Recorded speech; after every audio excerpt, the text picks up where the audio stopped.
కూడి వచ్చిన ప్రియ సహోదరి సహోదరులందరికీ ప్రభువైన యేసుక్రీస్తు వారి నామములో మరి వందనాలు తెలియజేస్తా ఉన్నాను.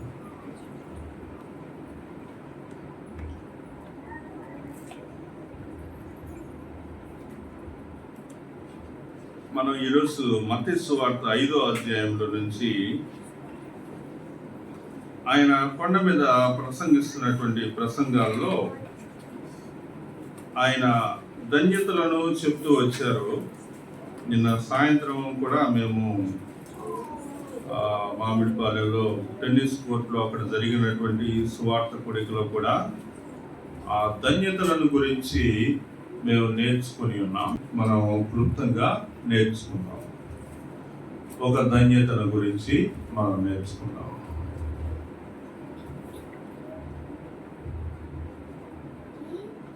ఐదవ అధ్యాయం 7వ వచనం, కనికరము గలవారు ధన్యులు, వారు కనికరము పొందుదు. ప్రార్థన చేద్దాం.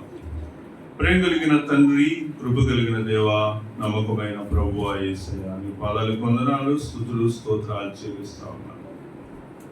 ప్రభువా, ఈ యొక్క ఆదివారము మధ్యాహ్న కాలమందు నీ యొక్క వాక్యమును ధ్యానం చేసుకుంటూ ఉండగా మీ కృప చూపి మీరే మమ్మల్ని నడిపించి, అయా యేసయ్యా ప్రభువా, మీరు బెస్టిట్యూట్స్ని మీరు తెలియజేశారు, ధన్యతలను ప్రభువా, ఇంకొక మాటలో దీవెనలను మీరు తెలియజేసి ఉండగా ఆ దీవెనలను గురించినటువంటి సారాంశ వాక్యమును అనుసరించి ఆయన ఈ యొక్క మాటను ఇప్పుడు ధ్యానం చేసుకుంటూ ఉండగా మీ కృప చూపండి. పరిశుద్ధాత్మ నడిపింపు ద్వారా నేను మాట్లాడినప్పుడు నీ నామము మహిమపరచబడినట్లుగా చేయండి. వినుచున్నటువంటి వారి యొక్క హృదయంలో ఉన్నటువంటి తలంపులకు, ఆలోచనలకు, పరిస్థితులకు నాయన యేసయ్య ప్రభువా సమాధానం ఇచ్చినట్లుగా కృప చూపమని కోరుతూ ఉన్నాను. సమస్త మహిమ ఘనత ప్రభావం మీకు ఆరోపిస్తూ యేసు నామం పేరిట ప్రార్థిస్తున్నాను తండ్రి, ఆమేన్. ఆమేన్. ప్రియులారా, మనము కనికరము గలవారు ధన్యులు, వారు కనికరము పొందుదు.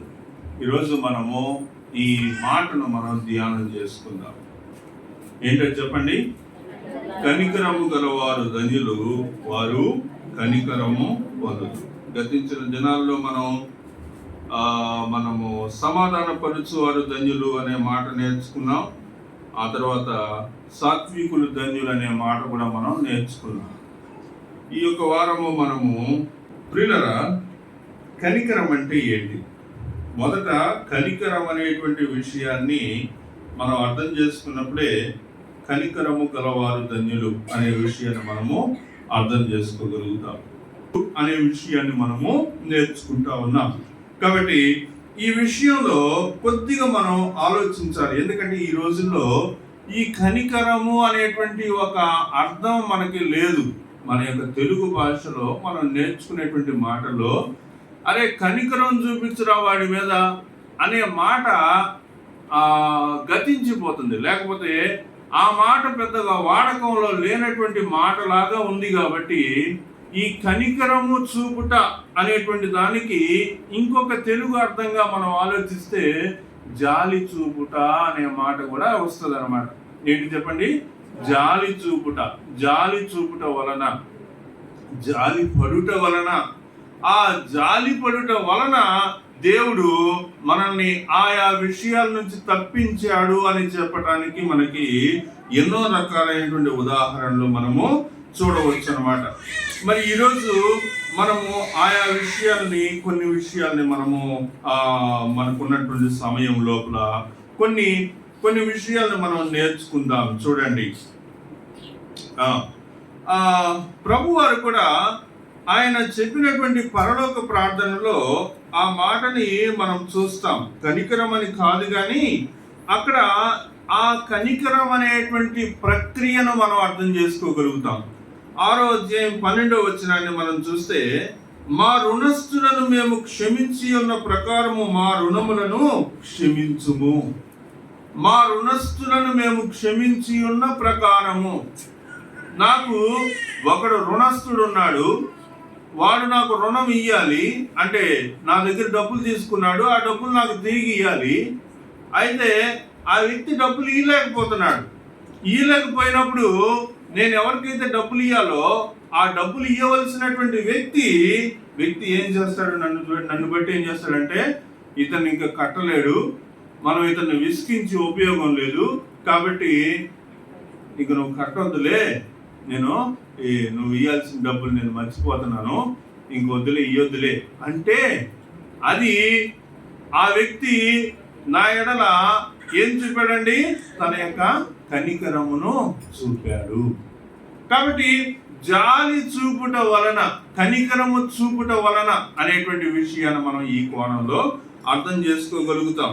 కాబట్టి ఇక్కడ ప్రభువారు పరలోక ప్రార్థనలో ఆయన నేర్పినటువంటి ప్రార్థనలో ఏమి చూస్తూ ఉన్నామంటే, మా రుణస్థులను మేము క్షమించి ఉన్న ప్రకారము మా రుణములను క్షమించుము.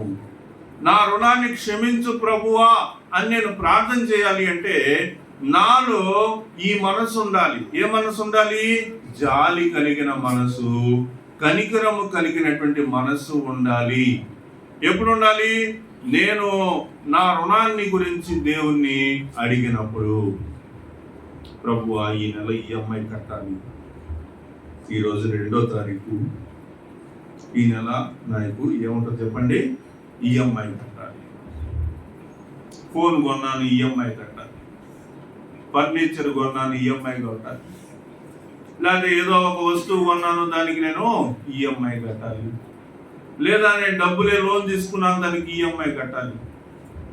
కాబట్టి నేను ప్రార్థన చేసినప్పుడు, ప్రభువా నాకు రుణం ఉన్నది, ఆ రుణాన్ని తీర్చుకోవడానికి నాకు సహాయం దయచేయమని నేను ప్రార్థన చేసినప్పుడు దేవుడు మనలో ఏం చూస్తాడంటే, నీకు డబ్బులు ఇవ్వాల్సినటువంటి వాళ్ళు ఎవరైనా ఉంటే, చిన్న చిన్న విషయాలను గురించినటువంటి ఏ రుణాలు ఉంటే వాళ్ళను నువ్వు ఎప్పుడన్నా క్షమించగలిగావా? వాళ్ళ మీద జాలి చూపగలిగావా? ఈ నెల నీకు ఇంటికి అద్దె రావాల్సి ఉన్నది, కానీ ఇంట్లో ఉన్నటువంటి వాళ్ళు అద్దె తీర్చలేని స్థితిలో ఉన్నారు. అద్దె తీర్చలేని స్థితిలో ఉన్నప్పుడు వాళ్ళను బట్టి నువ్వు కనికరించగలిగావా?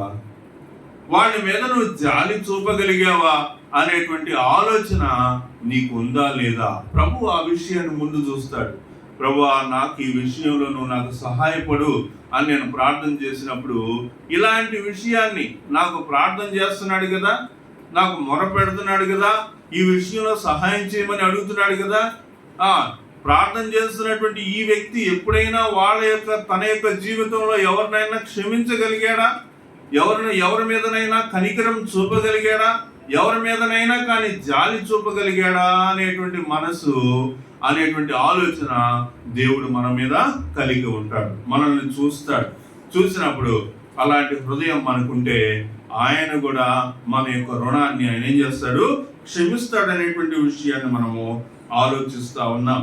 కాబట్టి ఆయన ఎందుకు ప్రభువారు అసలు ఈ భూలోకానికి వచ్చారు అనే విషయాన్ని మనం చూడగలిగితే 9వ అధ్యాయం 13వ వచనం ఒకసారి గమనించండి. నేను పాపులను పిలవవచ్చి తిని, నేను ఏమంటున్నాడు చెప్పండి, ముందు నుంచి చూద్దాం 12 నుంచి. ఆయన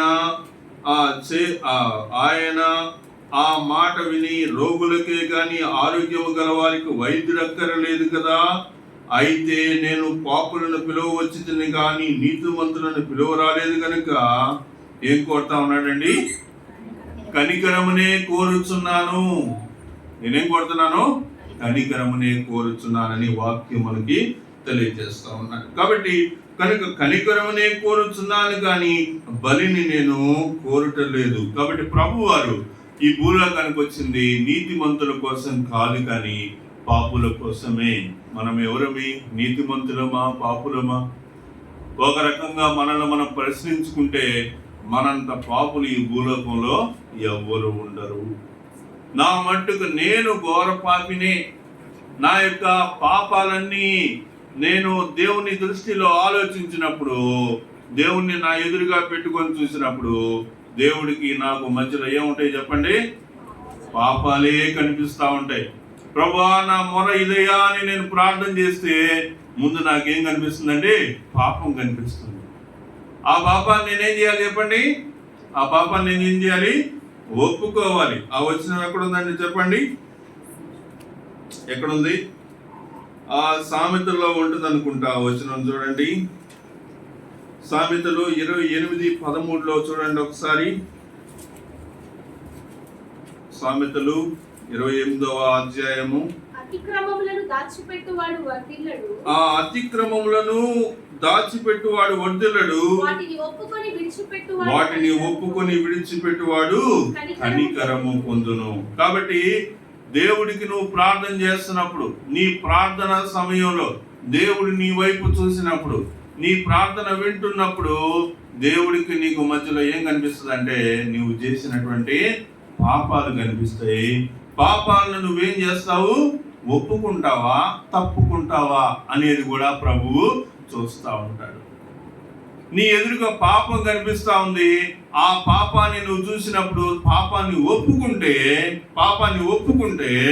ఏమవుతావు చెప్పండి? ఒప్పుకుంటే ఏమవుతుంది చెప్పండి? కనికరము పొందుతావు. దేవుడికి నువ్వు ప్రార్థన చేస్తున్నావు. ఉదాహరణకి చెప్తున్నా, ఈ మాట ఉదాహరణకి మాత్రమే చెప్తున్నా. నువ్వు ఒకరిని తిట్టావు, బూతులు మాట్లాడావు, విశ్వాసి అయి ఉండి నువ్వు బూతులు మాట్లాడావు అనుకుంటావు. ప్రభువా నా మీద కనికరము చూపయ్యా అని నువ్వు ప్రార్థన ప్రారంభించావు. ప్రార్థన ప్రారంభిస్తుంటే నేను నీకు కనికరం చూపుతానని చెప్పట్లా దేవుడు. ఏం చూపిస్తున్నాడు? నీ పాపం చూపిస్తున్నాడు. నువ్వు పోట్లాడిన విషయాన్ని జ్ఞాపకం తీసుకొస్తున్నాడు. అలా తీసుకొచ్చినప్పుడు నువ్వేం చేయాలి చెప్పండి? ఏం చేయాలి? ప్రభువా నేను తప్పు చేసిన మాట వాస్తవం. 30వ అధ్యాయం 3వ వచనం చూడండి ఒకసారి. నీ దేవుడైన యెహోవా ఆయన మిమ్మల్ని కరుణించి నీ దేవుడైన యెహోవా ఏ ప్రజల్లోనికి మిమ్మల్ని చెదరగొట్టెనో వారిలో నుండి మిమ్మల్ని సమకూర్చి రప్పించును. కాబట్టి దేవుడు మిమ్మల్ని ఏ ఏ జనాల్లోనికి చెదరగొట్టాడో అక్కడి నుంచి మిమ్మల్ని మీ మీద కనికరం చూపి ఆయన ఏం చేస్తాడు? మిమ్మల్ని రప్పిస్తాడు. ఆయన మీ మీద కరుణ చూపుతాడు అనేటువంటి విషయాన్ని మనం చూస్తా ఉన్నాం. మనం 30వ అధ్యాయం మొదటి నుంచి కనుక మనం చూస్తే ఆయన ఎందుకు వెళ్ళగొట్టినటువంటి విషయాన్ని మనం చూసినప్పుడు మనకి పాత నిబంధన గ్రంథంలో ఎప్పుడు వెళ్ళగొడతాడంటే తప్పు చేస్తే వెళ్ళగొడతాడు. దేవుడు ఏం చేస్తాడంటే కొన్ని ఆజ్ఞలు పెడతాడు. మనకి ఆజ్ఞల్ని పాటించమని చెప్తాడు. ఎప్పుడైతే మనం దేవుని యొక్క ఆజ్ఞను అతిక్రమిస్తామో దేవుడు ఏం చేస్తాడంటే దానికి పనిష్మెంట్ ఇస్తాడు. పనిష్మెంట్ ఏమిస్తాడో తెలుసా? పనిష్మెంట్ ఏం చేస్తాడంటే అన్యుల్లోకి వెళ్ళగొడతాడు అన్నమాట. ఎక్కడికి వెళ్ళగొడతాడు? అన్యుల్లోకి. అంటే ఉదాహరణకు మనం ఇలా ఆలోచించవచ్చు అనమాట. వెజిటేరియన్ ఫుడ్ తినేటువంటి వాళ్ళని నాన్ వెజిటేరియన్ ఫుడ్ తినేటువంటి వాళ్ళ మధ్యలోకి నెడితే ఎట్లుంటుంది చెప్పండి? ఎట్లా ఫీల్ అవుతారు చెప్పండి? చాలా గిల్టీగా ఫీల్ అవుతారు కదా. సో ఆ గిల్టీనెస్ అనేటువంటిది మనం అర్థం చేసుకునేటట్టు చేస్తాడనమాట. అంటే కరెక్ట్గా ఫుడ్ విషయంలోనే కాదు, ప్రజల్ని కొన్నిసార్లు మనం గమనిస్తే వాళ్ళు వాళ్ళ సొసైటీ దాటి వేరే సొసైటీలోకి బలవంతంగా వచ్చి ఉండాల్సినటువంటి పరిస్థితులు ఉంటాయి.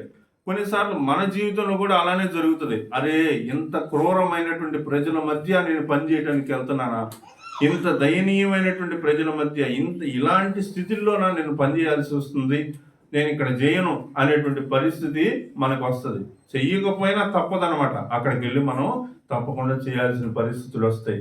సో అప్పుడు మరలా మనం ప్రార్థన చేస్తాం, ప్రభువా నా పరిస్థితి ఇలా ఉంది కదా, నా పరిస్థితి ఇలా ఉంది ఏంటి ప్రభువా అని ప్రార్థన చేసినప్పుడు ఆ పరిస్థితి నుంచి బయటపడే ముందు దేవుడు ఏం చేస్తాడు చెప్పండి? దేవుడు ఏం చేస్తాడు? నువ్వు చేసిన ఒక అపరాధాన్ని చూపిస్తాడు, నీకే చూపిస్తాడు, పక్కన వాళ్ళకి కాదు, నీకే చూపిస్తాడు. అప్పుడు నువ్వేం చేయాలి చెప్పండి? అపరాధాన్ని ఏం చేయాలి? ఒప్పుకోవాలి. నువ్వు ఒప్పుకుంటే ఏం జరుగుతుంది చెప్పండి? కనికరం పొందుతావు. అదే నువ్వు అపరాధాన్ని ఒప్పుకోలేదనుకోండి ఏమవుతుంది చెప్పండి? దాన్ని ఒప్పుకోనప్పుడు అది అలానే ఉండిపోతుంది అనే విషయాన్ని మనము గమనించాలి. కాబట్టి విజ్ఞాపన అనేటువంటి విషయాన్ని ఆయన ఆ కనికరం అనేటువంటి విషయాన్ని ఆయన చూస్తాడనేటువంటి విషయాన్ని మనము గమనించాలి. 28వ కీర్తనలో నుంచి కూడా ఒక మాట చూద్దాం, చూడండి. యెహోవా 6వ వచనం, యెహోవా నా విజ్ఞాపన ధ్వని ఆలకించి ఉన్నాడు, ఆయనకు స్తోత్రము కలుగును గాక. కాబట్టి ఇక్కడ మనం చూస్తున్నటువంటి విషయంలో విజ్ఞాపన ధ్వని అదేనా మనం చూస్తా ఉన్నాం. విజ్ఞాపనను ఆలకించి ఉన్నాడు, విజ్ఞాపన ధ్వని ఆలకించి ఉన్నాడు. ఎప్పుడు విజ్ఞాపన ధ్వనిని ఆయన ఆలకిస్తాడు? మనం ఒప్పుకున్నప్పుడు. ఒక అపరాధం, మనం చేసిన అపరాధం, పాపం అనేటువంటిది మన హృదయంలో, ఈ విషయాలన్నీ కూడా మనం వాక్యంలో చూసిన తర్వాత మనము ఇక్కడ మనం చదవాల్సినటువంటి విషయము 16వ వచనం చూస్తే, జరిగినది చూచినటువంటి వారు ఏమంటున్నారండి? దయ్యములు పట్టిన వానికి కలిగిన స్థితియు పందుల సంగతియు ఊరి వారికి తెలియజేయగా తమ ప్రాంతంలో విడిచిపోమని వారు ఆయనను బతిమాల కొనసాగింది. ఆయన ధోని ఎక్కినప్పుడు దయ్యములు పట్టిన వాడు ఆయన యొద్ద తనుండనిమ్మని ఆయనను బతిమాలుకొనెను కానీ ఆయన వానికి సెలవియ్యక, నీవు నీ ఇంటి వారి యొద్దకు వెళ్ళి ప్రభు నీ యందు కనికరపడి నీకు చేసిన కార్యములన్నిటినీ వారికి తెలియజెప్పమని. ఈ మాట చూడండి, ప్రభువు నీ యందు కనికరపడి నీకు చేసిన కార్యములన్నిటినీ, ప్రభువు నీ యందు కనికరపడి నీకు చేసిన కార్యములన్నిటినీ వారికి తెలియజెప్పమని చెప్పేసి చెప్తా ఉన్నాను. ప్రభువు నీ యందు కనికరపడి నీకు చేసిన కార్యములన్నిటిని చదవండి. నేను 3 సార్లు చదువుతుంటే బెక్కుమొహం వేసుకున్నట్టుగా సైలెంట్ గా ఉన్నారు సార్. చదవండి. ప్రభువు నీ యందు కనికరపడి, చదవండి. ప్రభువు నీ యందు కనికరపడి నీకు చేసిన కార్యములన్నిటినీ వారికి తెలియజేయండి. కాబట్టి ఈ మాటలో గెరాసేన దేశంలో ఉన్నటువంటి ఆ సేనా దెయ్యం పట్టినటువంటి వ్యక్తి గురించి కాదు నేను ఇప్పుడు మాట్లాడుతుంది. ఇక్కడ కూర్చున్నటువంటి మీ అందరిని బట్టి నేను ఈ మాట మాట్లాడుతున్నా. అంటే సందర్భం వేరైనప్పటికీ కూడా మనందరం కూడా ఏమయ్యాం చెప్పండి? మనందరం కూడా కనికరపడ్డాము. మనందరం కూడా దేవుని చేత కనికరింపబడ్డాము. దేవుడు మనల్ని కనికరించాడు కనుక ఆయన యొక్క కనికరము వలన మనము ఈరోజు రక్షింపబడినటువంటి వారమై దేవుని సన్నిధిలో ఉండి మనము నిరంతరము ఎదుగుతూ ఉన్నాం. కాబట్టి ఇక్కడ నీ యందు కనికరపడి నీవు చేసిన కార్యములన్నిటినీ ప్రభు చేసిన కార్యాన్ని సాక్ష్యంగా చెప్పమంటే ఎవరు మాట్లాడలేదేంటమ్మా? ఆయన మన మీద కనికరపడినటువంటి విషయాన్ని చెప్పాలి కదా. ఆ గెరాసేనీల దేశం మొత్తానికి రక్షింపబడటానికి, వాళ్ళు ఆ దేశంలో ఉన్నటువంటి వారందరూ రక్షింపబడటానికి ఒకే ఒక మూల కారణం, సంవత్సరాలుగా వాడు చూస్తున్నటువంటి ఒక వ్యక్తి, సమాధుల్లో ఉన్నటువంటి వ్యక్తి, అతన్ని తాళ్లతోటి మరి ఆ పెద్ద పెద్ద గొలుసులతోటి కట్టేసినా కానీ వాటిని తిప్పుకోగలిగేటువంటి శక్తి ఒక దురాత్మల సమూహం వలన పొందుకున్నాడనేటువంటి విషయంలోని పరిస్థితి నుంచి ఒక వ్యక్తి వచ్చి అతను రక్షించాడు. అతని మీద కనికరపడి ఆ కనికరం వలన నీవు చేసిన కార్యములన్నిటినీ, నీ యందు కనికరపడి నీకు చేసిన కార్యములన్నిటినీ నువ్వేం చేయాలి చెప్పండి? మరి అక్కడ ఉన్నటువంటి వాళ్ళకి చెప్పు అని ప్రభు వారు అక్కడ నిలబెట్టినట్లుగా మరి మనం కూడా మనకి చేసినటువంటి కార్యములన్నిటినీ ఆయన దేనివల్ల మనకి కార్యం చేశాడు? దేనివల్ల చేశాడు? ఆయన మనపై పడినటువంటి కనికరము వలన. ఏదమ్మా మన యొక్క జీవితాన్ని పరిశీలన చేసుకుని ఆలోచించుకోండమ్మా. మనం రక్షింపబడటానికి ఏమన్నా గొప్పవారమా చెప్పండి? మనం దేవుణ్ణి నమ్ముకోవడానికి, క్రీస్తు ప్రభు వారు మనపై కృప చూపడానికి మనం ఏమన్నా గొప్పవాళ్ళమా? మన యొక్క నీతి కార్యాలు ఏమన్నా గొప్పయా? మన యొక్క కార్యాలు ఏమన్నా గొప్పయా? మన యొక్క జీవిత దినాల్లో మనం జరిగించినటువంటి పాపపు కార్యాలన్నిటినీ మనం ఆలోచించుకున్నప్పుడు రక్షింపబడటానికి ఏమన్నా అర్హులమా చెప్పండి? కాబట్టి మనం రక్షింపబడ్డాము అంటే అది ప్రభువు మనపై చూపినటువంటి కనికరము కాదా? ఆయన కనికరము చూపకపోతే, మన మీద ఆయన కనికరింపబడకపోతే మనము రక్షింపబడటానికి ఏమైనా అవకాశం ఉందా ఆలోచించుకోవాల్సినటువంటి వారిగా ఉంటూ ఉన్నాం. కాబట్టి కృప ద్వారానే మనము మరి కనికరము ద్వారానే రక్షింపబడ్డామనేటువంటి విషయాన్ని మనం గుర్తించాలి. రోమీయులకు రాసిన పత్రిక చూడండి, 11వ అధ్యాయం. రోమీయులకు రాసిన పత్రిక 11వ అధ్యాయం 28 నుంచి చూద్దాం. 11:28 నుంచి. సువార్త విషయమైతే వారు మిమ్మల్ని బట్టి శత్రువులు గాని, ఏర్పాటు విషయమైతే పితరులను బట్టి ప్రియులై ఉన్నారు. ఎలయనగా దేవుడు తన కృపావరముల విషయములోను పిలుపు విషయములోను పశ్చాత్తాపపడడు. మీరు గత కాలమందు దేవునికి అవిధేయులయ్యుండి ఇప్పుడు వారి అవిధేయతను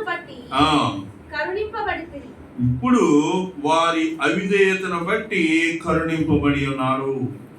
కాబట్టి మనం ఏం చూస్తా ఉన్నామంటే మనము కరుణింపబడ్డాము. కానీ మన యొక్క స్థితి ఏంటి చెప్పండి? విధేయత లేనటువంటి స్థితి. నా జీవితాన్ని నేను పరిశీలనగా చేసుకున్నప్పుడు, ఒకవేళ మీ జీవితాలను మీరు పరిశీలించుకున్నప్పుడు, దేవుని ఎదుట, సంఘం ఎదుట, సమాజం ఎదుట నన్ను నేను పరిశీలన చేసుకున్నప్పుడు నా యొక్క అవిధేయతను బట్టి దేవుడు నన్ను త్రోసివేయలేదు, కానీ నా అవిధేయతను ఆయన గమనించాడు. ఇట్లాంటి అవిధేయుడు నా రాజ్యంలోనికి ఎలా ప్రవేశిస్తాడు? ఇలాంటి అవిధేయత కలిగినటువంటి వాడు పరలోకాన్ని ఎలా పొందుకుంటాడు? ఇట్లాంటి అవిధేయత కలిగినటువంటి వాడు రక్షింపబడటానికి కారణాలు ఏమున్నాయి? ఏమీ లేవు కదా. మరి నరకానికి పాత్రునిగా చేద్దామా? అలా అనుకోలేదు దేవుడు. ప్రభువారు ఏమనుకున్నారు? కనికరము చూపుదాం అనుకున్నాడు. ఆయన కనికరము చూపి ఆయన ఏం చేశాడండి? అటువలనే మీ ఎడల చూపబడినటువంటి కరుణను బట్టి, ఇప్పుడు వారి 31వ వచనం దగ్గర చూస్తా ఉన్నాం చూడండి. ఇప్పుడు వారి అవిధేయతను బట్టి కరుణింపబడితిరి, అటువలనే మీ ఎడల చూపబడిన కరుణను బట్టి మీరును ఇప్పుడు కరుణ పొందు నిమిత్తము ఇప్పుడు వారు అవిధేయులై ఉన్నారు. అందరి ఎడల కరుణ చూపవలనని దేవుడు అందరికీ అవిధేయత స్థితిలో నుండి మూసివేసి బంధించి ఉన్నారు. అవిధేయత స్థితిలో మూసివేసి బంధించి ఉన్నారు. ముందు మనం చూస్తా ఉన్నాము ఏంటంటే కరుణింపబడ్డాము, ఆయన కరుణ చూపాడు. ఆ కరుణ వలన అవిధేయతను బంధించి విధేయులుగా మనలను చేసి ఉన్నారు. అవిధేయతను బంధించి విధేయతను చూపుటకు ఆయన మన కొరకు సిలువలో మరణించినటువంటి వారిగా మనం చూస్తా ఉన్నాం. కాబట్టి మనం ఎలా రక్షింపబడ్డాము అంటే కనికరము చూపుట వలన రక్షింపబడ్డాం. దేవుడు మనపై చూపినటువంటి కనికరము వలన మనం రక్షింపబడ్డాం అనేటువంటి విషయాన్ని గమనిస్తా ఉన్నాం. మరి మీరు మీ జీవితంలో ఇతరులకు కనికరము చూపగలుగుతున్నారా? మీ స్థితిగతులు ఎలా ఉన్నాయి? కనికరము చూపగలిగేటువంటి స్థితి మీకు ఉన్నదా? ఒకవేళ కనికరము చూపలేకపోతూ ఉన్నట్లయితే ఎందుకు మీరు కనికరం చూపలేకపోతున్నారు? ఎందుకు మీరు కనికరము చూపలేకపోతూ ఉన్నారు? ఆ విషయాన్ని కూడా మనము చూద్దాం. చూడండి, కొరింథీయులకు రాసిన 2వ పత్రిక 4వ అధ్యాయము 1వ వచనాన్ని ఒకసారి మనం గమనిస్తే, కాబట్టి ఈ పరిచర్య పొందినందున కరుణింపబడిన వారమై అధైర్యపడము. అయితే కుయుక్తిగా నడుచుకొనకయు, దేవుని వాక్యము వంచనగా బోధింపకయు, సత్యమును ప్రత్యక్షపరచుట వలన ప్రతి మనిషిని మనస్సాక్షి ఎదుట మమ్మల్ని మేమే దేవుని సముఖమందు మెప్పించుకొనక అవమానకరమైన రహస్య కార్యములను విసర్జించి ఉన్నాము. ఇంకా ఆ విషయాలన్నీ మీరు కిందకు చదువుతూ ఉంటే మనం గమనించవచ్చు. చూడండి, కాబట్టి ఈ పరిచర్య పొందినందున కరుణింపబడినటువంటి వారమై అధైర్యపడము. కాబట్టి మనము కరుణింపబడినటువంటి వారము, కాబట్టి అధైర్యపడాల్సినటువంటి అవసరము లేదు. మనము నిరంతరము చేయాల్సినటువంటి పని ఏంటో తెలుసా? ప్రతిసారి మనం ప్రార్థన చేసినప్పుడల్లా, ప్రభువా నా పాపాలు క్షమించమని నేను అడగాలి. ప్రభువా నేను చేసినటువంటి దోషాలను మన్నించమని నేను అడగటంలో తప్పు లేనే లేదు.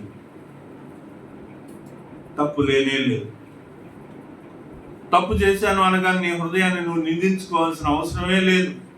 ఎందుకంటే ఈ భూలోకంలో మనిషికి సహజంగా చేసేటువంటి పని ఏంటంటే పాపం. ఈ భూలోకంలో మనిషి సహజంగా ఏం చేస్తాడు చెప్పండి?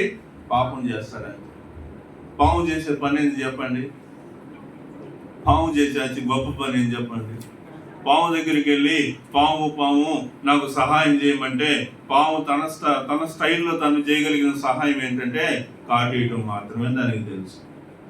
కాటేయటాన్ని ఏమనుకుంటుందంటే నేను గొప్ప సహాయం చేశానని పాము అనుకుంటుంది. అది నా దృష్టిలో నాకేమనిపిస్తుంది చెప్పండి?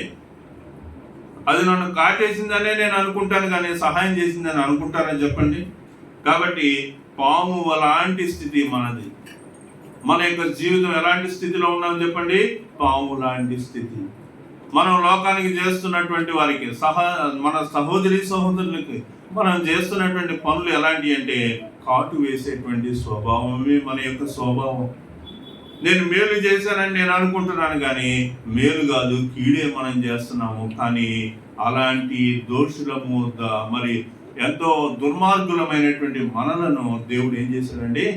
ఆయన కరుణ చూపి మనను రక్షించాడు. కనుక అధైర్యపడాల్సినటువంటి అవసరం లేదు అనే విషయాన్ని మనము నేర్చుకుంటా ఉన్నాము. ఆయన కరుణించువాడై ఉన్నాడనే విషయాన్ని మనం నేర్చుకుంటా ఉన్నాం. కాబట్టి మరి నేను సమయం అయిపోతా ఉంది కనుక నేను ముగించడానికి ప్రయత్నం చేస్తూ ఉన్నాను. చూడండి, ఒక మాట తిమోతికి రాసిన మొదటి పత్రిక చూడండి, 1వ అధ్యాయము 13వ వచనాన్ని మనం చూసినప్పుడు 12వ వచనం 13వ వచనం కలిపి ఉంది. చూడండి, పూర్వము దోషకుడను హింసకుడను హానికరుడనైనటువంటి నన్ను తన పరిచర్యకు నియమించి నమ్మకమైన వానిగా ఎంచినందున నన్ను బలపరిచిన మన ప్రభు అయిన యేసుక్రీస్తుకు కృతజ్ఞుడనై ఉన్నాను. తెలియక అవిశ్వాసం వలన చేసితిని కనుక కరుణింపబడితిని. తెలియక చేశాను కాబట్టి కరుణింపబడ్డాను. తెలియక చేస్తే కరుణింపబడతామనే విషయాన్ని గుర్తుపెట్టుకోవాలి. తెలియక చేశాను కాబట్టి కరుణింపబడ్డాను. మరి తెలిసి చేస్తే తీర్పులోనికి మనం వస్తాం. కాబట్టి తెలిసి మనం పాపం చేయకూడదు అనే విషయాన్ని మనం తెలుసుకుంటా ఉన్నాం. ఒకసారి మరలా చదువుతాను చూడండి.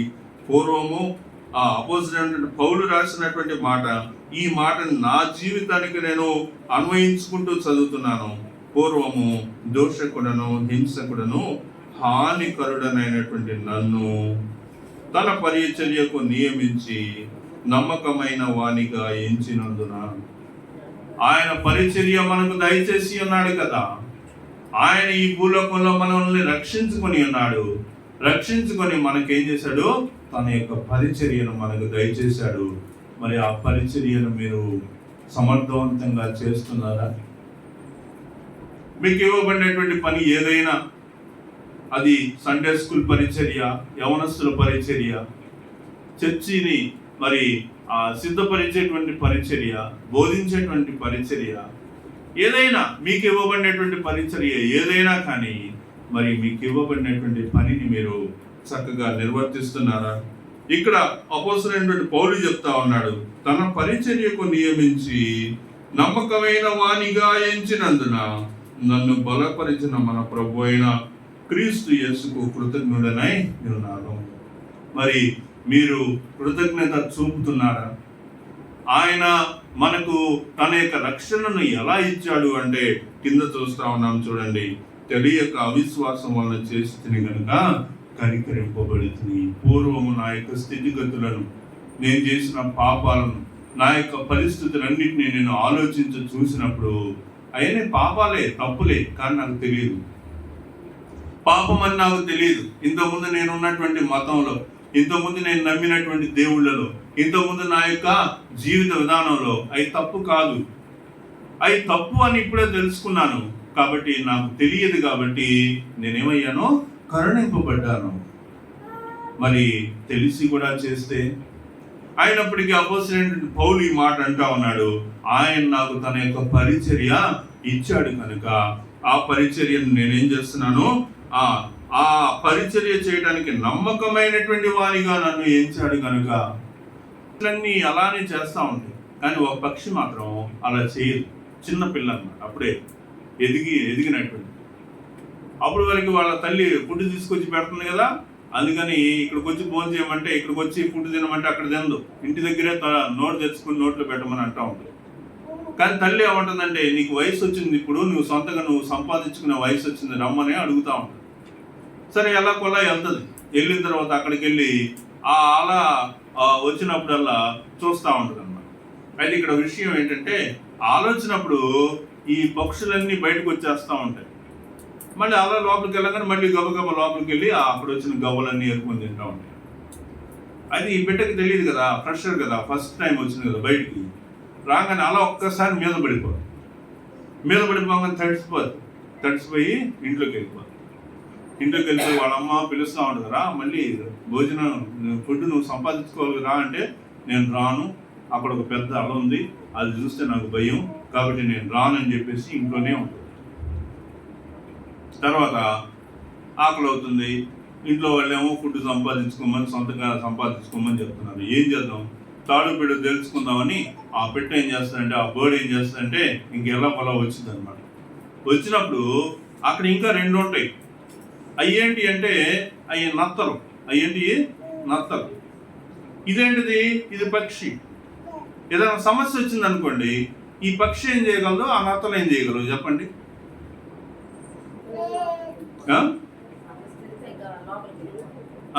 ఈ పక్షి ఏం చేయొచ్చు, సమస్య వస్తే ఎగరవచ్చు. దీనికి రెక్కలు ఉన్నాయి. దీనికి ఏమున్నాయి, రెక్కలు ఉన్నాయి, గాల్లోకి ఎగరవచ్చు.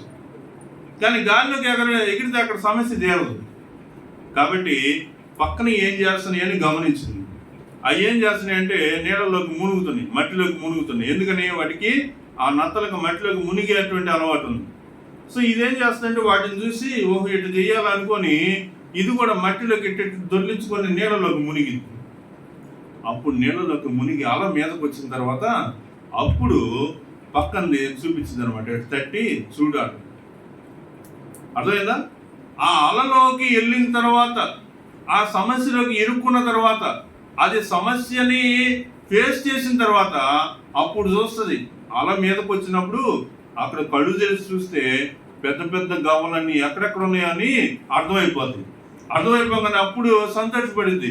ఓ, నేను దేన్ని బట్టి భయపడుతున్నాను, అలను బట్టి భయపడుతున్నాను, కానీ నా యొక్క భోజనం అనేటువంటిది ఎక్కడుంది, అల కిందే ఉంది.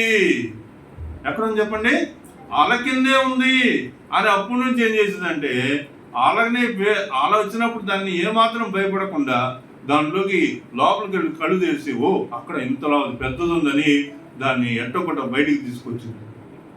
నిజానికి వాళ్ళ తల్లికి లేకపోతే మిగతా పక్షులకి దీనికి తేడా ఏంటంటే, ఇది అలని ఫేస్ చేసింది, కష్టాన్ని ఫేస్ చేసింది. కాబట్టి అలా చేయగలిగింది, కాబట్టి దాని నుంచి బయటికి రాగలుగుతుందని మనం అర్థం చేసుకుంటా ఉన్నాం. ఇక్కడ ఈ వాక్యాన్ని మనం చూసినప్పుడు పూర్వం మన యొక్క స్థితిగతులన్నీ కూడా అలానే ఉన్నాయి. క్రీస్తు ప్రభు వారు మనల్ని కనికరించినటువంటి దాని మీదట మనం ఏమవుతా ఉన్నామండి, మనము తీర్పు నుండి తప్పింపబడుతున్నటువంటి వారం అవుతూ ఉన్నామని తెలుసుకుంటా ఉన్నాం. కాబట్టి మనం దేన్ని బట్టి రక్షింపబడ్డామంటే కనికరము వలన రక్షింపబడ్డామనే విషయాన్ని గమనిస్తూ ఉన్నాం. తీతు పత్రికలో నుంచి కూడా ఒక మాట చూడండి. తీతు పత్రిక 3వ అధ్యాయం 5వ వచనం చూస్తే, మనము నీతిని అనుసరించి చేసిన క్రియల మూలముగా కాక మనము నీతిని అనుసరించి చేసిన క్రియల మూలంగా కాక తన కనికరము చొప్పుననే పునర్జన్మ సంబంధమైన స్నానము ద్వారా పరిశుద్ధాత్మ మనకు నూతన స్వభావమును కలుగ చేయటం ద్వారాను మనలను రక్షించెను. కాబట్టి మనము పునర్జన్మ స్నానము ద్వారా, లేదా మనం కింద వాక్యం ఏముంది, పునఃస్థితి స్థాపన అంటే ఏంటి? పునఃస్థితి స్థాపన అంటే పునః అనే మాట ఎక్కడ వాడతారంటే, స్కూల్కి సెలవులు ఇచ్చిన తర్వాత మళ్ళీ స్టార్ట్ చేసే ముందు పునః ప్రారంభం అంటారు కదా. అంటే తిరిగి ప్రారంభించినటువంటి స్థితి. స్థితి స్థాపన అంటే తిరిగి జన్మించినటువంటి జీవిత ప్రారంభ దినాలు, అంటే రక్షింపబడినటువంటి స్థితి. బాప్తిస్మ క్రమము అనేటువంటి విషయం మనకు దీన్ని బట్టి అర్థమవుతుంది. పునఃజన్మ సంబంధమైన స్నానం అంటే బాప్తిస్మ క్రమము ద్వారా. కాబట్టి బాప్తిస్మ క్రమం అనేటువంటిది మనకు దేని వలన దేవుడు మనకు దయచేశాడంటే తన కనికరము చొప్పుననే. ముందే చూడండి, నీతిని అనుసరించి చేసిన క్రియల మూలంగా కాదు. నీతిని అనుసరించి చేసినటువంటి క్రియలంటే యేసుక్రీస్తుని నమ్మనటువంటి వాళ్ళు లేదా క్రైస్తవేతరులు చేసేటువంటి పని ఏంటంటే, వాళ్ళు మనకు పుణ్యం రావాలి అంటే మనం ఏం చేయాలి? వస్త్రదానం చేయాలి, లేకపోతే అన్నదానం చేయాలి, ఇంకా అయితే రక్తదానం చేయాలి. ఇంకా ఈ మధ్యలో అయితే కొంతమంది ఏం చెప్తున్నారు, మీరు చచ్చిపోయినమ్మటే ఏం చేస్తారు, మీ అవయవాలు కూడా దానం చేయండి అని చెప్పేసి చెప్తున్నారు. సరే, అది మంచి వచ్చాడు అనేది నేను ఇక్కడ జడ్జి చేయలేను, కానీ ఇక్కడ నేనైతే మాత్రం ఏం చెప్తున్నానంటే, మనం చేసినటువంటి నీతి క్రియల వలన మనం రక్షింపబడలేదు. నువ్వు ఎంత గొప్ప కార్యం చేసినా అది రక్షణకి ఏమాత్రం సంబంధించింది కానే కాదు. కేవలము ఆయన తన యొక్క కనికరము చొప్పున మనము బాప్తిస్మ క్రమం ద్వారా రక్షింపబడ్డామనేటువంటి విషయాన్ని గమనించాలి. నువ్వు ఎలా రక్షింపబడ్డావు అంటే, నేను చేసిన క్రియల మూలంగా కాదు. నేను రక్షింపబడటానికి కారణం ఏంటి అంటే, ఆయన మనపై చూపినటువంటి కనికరము. ఆయన కనికరము చూపటం వలన మనం రక్షింపబడ్డామనే విషయాన్ని మనము తెలుసుకుంటా ఉన్నాం. చివరి మాటగా చూడండి, పేతురు రాసిన మొదటి పత్రిక 1వ అధ్యాయము 3వ వచనాన్ని మనం గమనించినప్పుడు చూడండి, 1వ అధ్యాయము 3వ వచనం, మన ప్రభు అయిన యేసుక్రీస్తు తండ్రి అయిన దేవుడు స్తుతింపబడును గాక. మృతుల్లో నుండి యేసుక్రీస్తు తిరిగి లేచుట వలన జీవముతో కూడిన నిరీక్షణ మనకు కలుగునట్లు, ఆయన అక్షయమైనది నిర్మలమైనది వాడబారనిదియునైన స్వాస్యం మనకు కలుగునట్లు ఆయన తన విశేష కనికరం చొప్పున మనలను మరలా జన్మింపచేశాను. కాబట్టి మనకి పరలోక భాగ్యాన్ని ఇవ్వటానికి ఏంటో చెప్పండి, అక్షయమైనది నిర్మలమైనది వాడబారనిదియునైన స్వాస్యము. ఈ స్వాస్యం గురించి ఆలోచిస్తే చూడండి, అక్షయమైనది. ఈ భూలోకంలో ఉండేదంతా ఏంటి చెప్పండి? క్షయమైనది. నువ్వు ఎంత మంచి కాంక్రీట్ తోటి బిల్డింగ్ కట్టినా 50 సంవత్సరాల కంటే ఎక్కువ ఉండదు. మా నాన్నగారి ఇల్లు 1950కి ముందే కట్టారంట ఆ ఇల్లు. ఇప్పటికి దాదాపుగా 100 సంవత్సరాలు దాటింది ఆ ఇల్లు. శిథిలావస్థలో ఉంది. మరి ఇప్పుడు కడుతున్నటువంటి కాంక్రీట్ ఇల్లు ఇంకా డెలికేట్గా ఉంటుంది తెలుసా.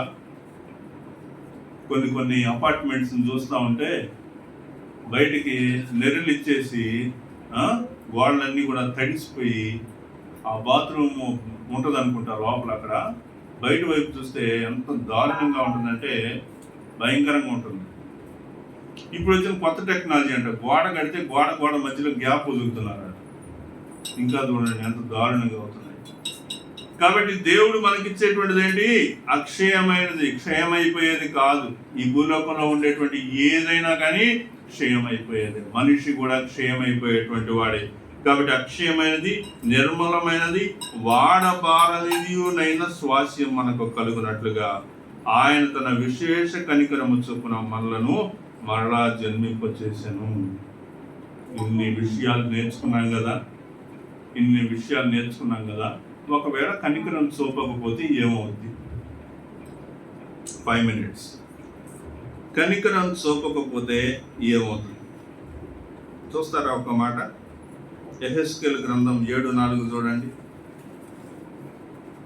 యెహెజ్కేలు గ్రంథం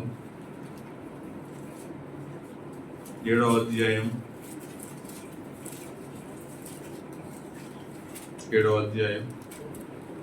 4వ వచనం. నీ ఎడల కటాక్షముంచకయు కనికరము చూపకయు నుందును నేను యెహోవానై ఉన్నానని నీ ప్రవర్తన ఫలము నీవు అనుభవింపచేసెదవు. నీ హేయ కృత్యములు నీ మధ్యనే ఉండనిత్తును. ఒకవేళ